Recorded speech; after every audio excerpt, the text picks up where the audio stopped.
All right, men, we're continuing to look at Samson, and I want to move into some of the mistakes Samson made and some of the aims of the devil. But before I do, I just sort of want to put together some of what I've already said. But I want to say, first of all, Samson's greatest strength was not in his hair, but in his devotion, his consecration to God. The thing that gave him great victories was that devotion, that commitment to God. And we're going to talk about how he began to compromise those commitments. But I just want to challenge you. And before we move on, I just felt led that in my spirit to come back to this. The thing that will cause you to overcome, if I could say it this way, the thing that will cause you to kill the lions. We know that the Bible says the devil is a roaring lion seeking whom he may devour. The Bible likens the devil to a lion. How do we defeat the lions in our lives? One of the ways we defeat the lions in our lives is our devotion, our consistency, our consecration, our dedication to God.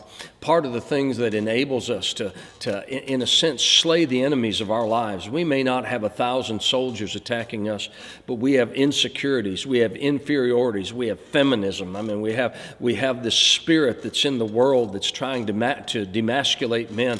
We have all the things that are trying to come against us, financial stuff, pressure, stress, etc. How do we slay those things? How do we overcome? How do we find the strength to overcome those?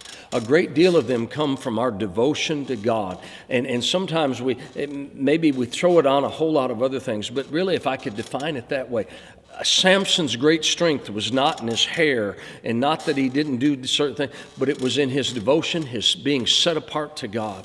And men, I just want to challenge you. A Nazarite was somebody that took his consecration and his dedication to God to a different level.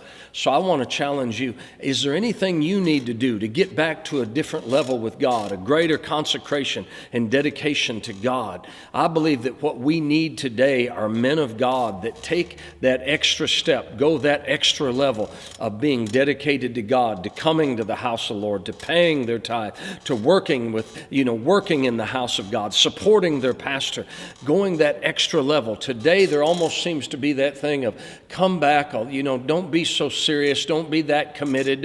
It's almost been a dumbing down and a coming to a lower level. But I'm going to tell you, the ones that do the great feats for God are the ones that have the greater consecration and dedication to God. So I'll just challenge you today.